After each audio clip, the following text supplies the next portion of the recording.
બે દિવસ રાજ્યમાં ધૂળની ડમરી સાથે પવન ફૂંકાવાની આગાહી। આજે દક્ષિણ ગુજરાત સિવાયના ઝોનમાં 30 કિલોમીટર પ્રતિ કલાકની ઝડપે ફૂંકાઈ શકે છે પવન।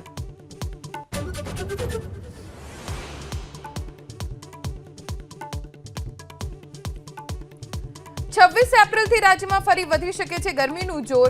અમદાવાદ, ગાંધીનગર અને સૌરાષ્ટ્રના જિલ્લામાં ગરમીનો પારો 42 ડિગ્રીને પાર જવાની અંબાલાલભાઈ પટેલની આગાહી। વિરમગામ ડાંગર ખરીદી કૌભાંડના આરોપી સુફિયાન મલ્લી જામીન મુક્ત। કોર્ટની મંજૂરી વિના નહીં છોડી શકે ગુજરાત, તો દર મહિને 15 તારીખે પુરાવવી પડશે હાજરી।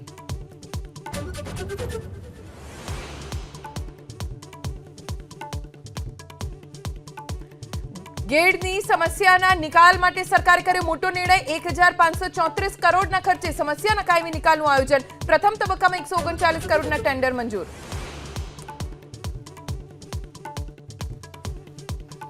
ઉદ્ધવ ઠાકરેને લઈ એમએનએસ નેતા રાજ ઠાકરેના નિવેદનથી રાજકારણ ગરમાયું। બોલ્યા, ઉદ્ધવ ઠાકરે સાથે રાજકીય મતભેદ હોઈ શકે, પરંતુ મહારાષ્ટ્રના હિતમાં એક થવા તૈયાર। અફઘાનિસ્તાન અને પાકિસ્તાન સહિત 3 દેશમાં ભૂકંપનો આંચકો। 5.9ની તીવ્રતાના આંચકાથી લોકોમાં ભય। જમ્મુ કાશ્મીરમાં પણ આંચકો અનુભવાયો।